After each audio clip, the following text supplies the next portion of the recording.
Bismillahirrahmanirrahim. Assalamualaikum warahmatullahi wabarakatuh.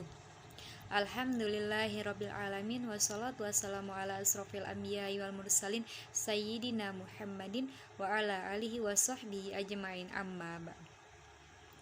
Pertama-tama marilah kita panjatkan puji syukur kita karena kehadirat Allah Subhanahu wa taala yang telah memberikan kita kesehatan jasmani maupun rohani, sehingga kita semua dalam keadaan sehat walafiat. Salawat serta salam marilah kita junjungkan kepada Nabi besar kita, Nabi Muhammad SAW, karena atas beliaulah kita dapat hidup di zaman yang benderang ini. Semoga kita semua termasuk hamba-hamba Allah yang patuh dan taat beribadah kepada Allah Subhanahu wa taala. Amin ya rabbal alamin.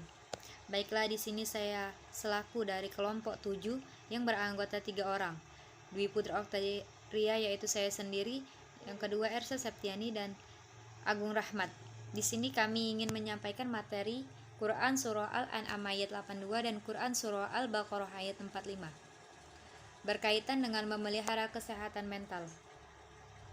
Cara memelihara kesehatan jiwa menurut kaidah Islam. Memelihara kesehatan jiwa penting bagi umat muslim. Kabar baiknya, Islam pun sudah mengajarkan tentang kesehatan jiwa dalam ajarannya. Perasaan marah atau sakit hati wajar terjadi. Namun dalam Islam kita perlu menjaga kesehatan jiwa agar hidup lebih tentram. Ada 5 cara yang bisa diterapkan jika ingin memelihara kesehatan jiwa. Dilansir dari dalam Islam, yang pertama istiqomah. Istiqomah dalam memelihara kesehatan jiwa adalah dengan melakukan istiqomah. Ini bisa dilakukan lewat ibadah terus-menerus, baik itu dalam kondisi bahagia ataupun di kondisi sulit. Sebagaimana lewat surah Al-Fussilat, Allah Subhanahu wa taala berfirman, A'udzubillahi minasyaitonirrajim. Bismillahirrahmanirrahim. Innal ladzina qalu rabbunallahu tsumma istaqamu tatanazzalu alaihimul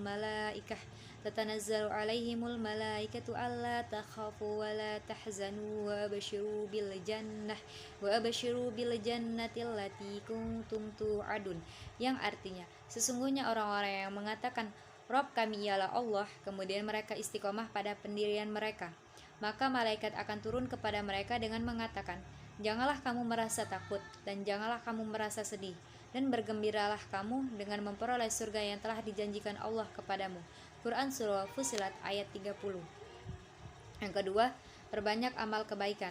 Untuk memelihara kesehatan jiwa, perlu perbanyak amal kebaikan, mulai dari berbuat baik dengan orang terdekat maupun orang lain.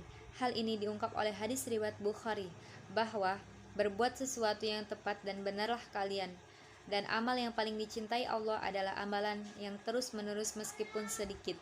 Yang ketiga, kalahkan hawa nafsu. Dalam memelihara kesehatan jiwa, seseorang perlu memerangi atau mengalahkan hawa nafsunya terhadap dunia.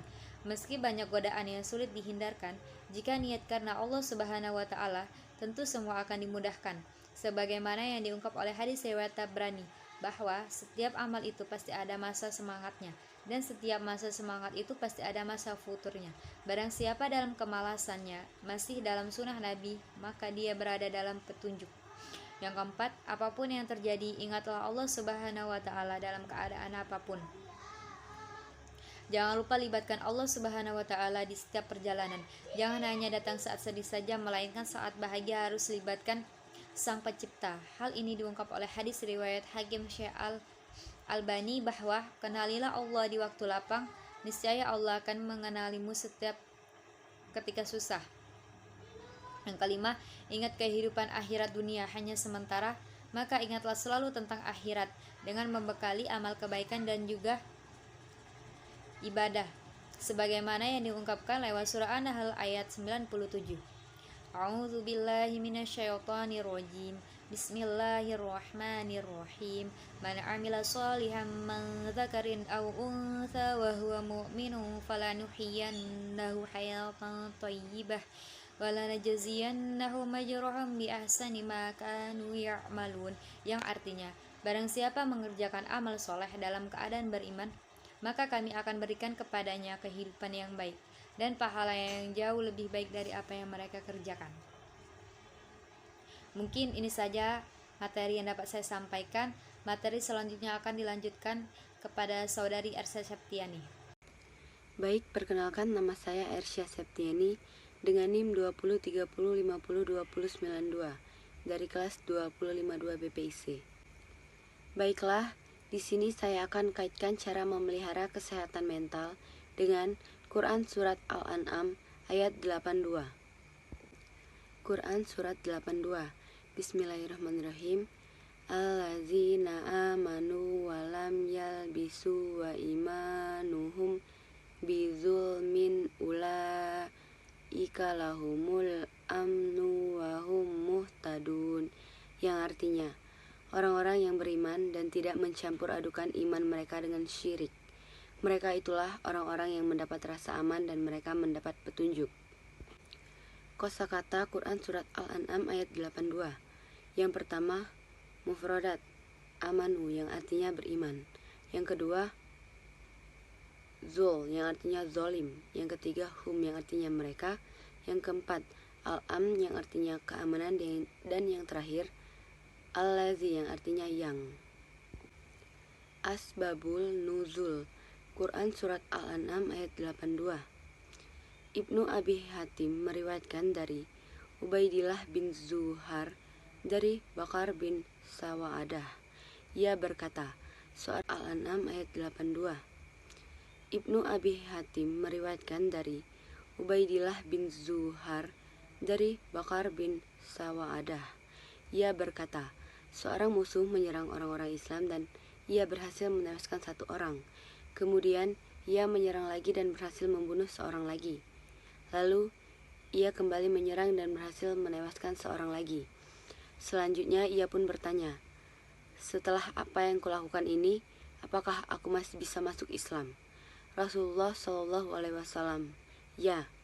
Maka orang itu pun menyembelih kudanya, lalu bergabung dengan barisan kaum muslimin. Setelah itu dia menyerang bekas kawan-kawannya, hingga ia berhasil membunuh satu orang, lalu membunuh satu lagi. Kemudian dia terbunuh. Maka para sahabat memandang bahwa ayat ini turun mengenai orang itu, orang-orang yang beriman dan tidak mencampur adukan iman mereka dengan kezaliman atau syirik. Penjelasan Quran Surat Al-An'am ayat 82. Kita, sebagai orang yang beriman dan bertakwa kepada Allah Subhanahu wa Ta'ala, harus mengambil hikmah dari surah Al-An'am ayat 82. Karena di dalam surah tersebut kita diberitahu bagaimana orang yang beriman itu tidak akan mencampur adukan antara kezaliman dan kebaikan. Contohnya saja perilaku yang melenceng, ketika kita diberitahu bagaimana orang yang beriman itu tidak akan mencampur adukan antara kezaliman dan kebaikan. Contohnya saja perilaku yang melenceng, ketika di mana seorang anak yang rajin melakukan ibadah sholat tidak pernah tinggal, tetapi ia masih berpacaran.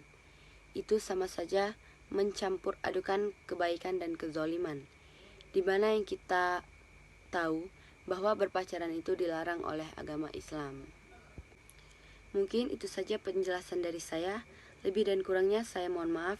Kepada Allah saya mohon ampun. Baiklah, materi selanjutnya akan dilanjutkan kepada saudara Agung Ahmad. Assalamualaikum warahmatullahi wabarakatuh. Perkenalkan dengan saya Agung Rahmat, NIM 2020502074. Baiklah, di sini saya akan melanjutkan menjelaskan Quran surah Al-Baqarah ayat 45. Wasta'inu bis-sabri was-salati wa innaha lakabiratu illa 'alal khashirin. Yang artinya, dan mohonlah pertolongan kepada Allah dengan sabar dan sholat, dan sholat itu sungguh berat kecuali bagi orang-orang yang khusyuk.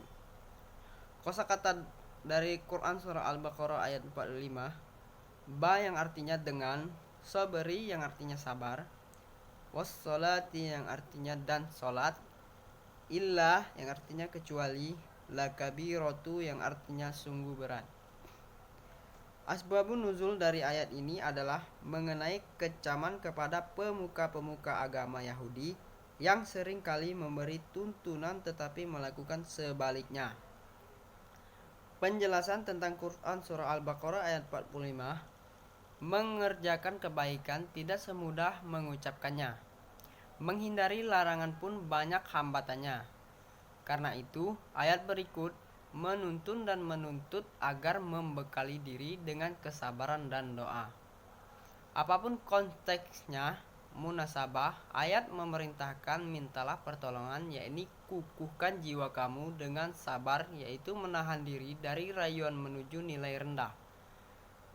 Dan dengan sholat, yakni dengan mengaitkan jiwa dengan Allah Subhanahu wa ta'ala, serta bermohon kepadanya guna menghadapi segala beban yang akan dipikul.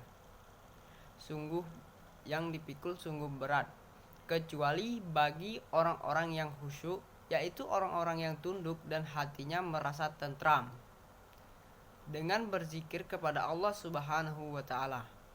Ayat ini memerintahkan kita agar meminta pertolongan kepada Allah Subhanahu wa ta'ala dengan jalan yang tabah dan sabar menghadapi segala tantangan serta dengan melaksanakan sholat.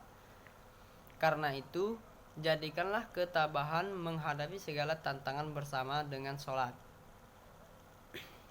yakni doa dan permohonan kepada Allah Subhanahu wa ta'ala sebagai sarana untuk meraih segala macam kebaikan. Allah Subhanahu wa ta'ala menegaskan bahwa sesungguhnya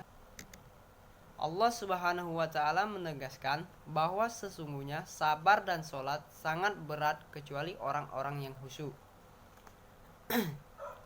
Penegasan ini dapat dipahami bahwa sabar dan sholat tidak mudah dipraktekkan kecuali orang-orang yang khusyuk. Ini juga berarti bahwa ketika sholat atau bermohon harus disertai dengan kesabaran, atau ketika menghadapi kesulitan harus bersabar. Kesabaran yang disertai doa kepadanya. Ayat ini juga menegaskan bahwa kekhusyuan tidak terbatas dalam sholat saja, akan tetapi menyangkut aktivitas sebagai manusia. Adapun kekhusyuan dalam sholat, maka ia menuntut manusia untuk menghadirkan kesabaran dan keagungan Allah Subhanahu wa ta'ala, sekaligus kelemahannya sebagai manusia di hadapannya. Baiklah, mungkin itu saja yang bisa saya jelaskan. Bila ada kata salah, saya mohon maaf. Kepada Allah saya mohon ampun. Wabillahi taufiq wal hidayah. Wassalamualaikum warahmatullahi wabarakatuh.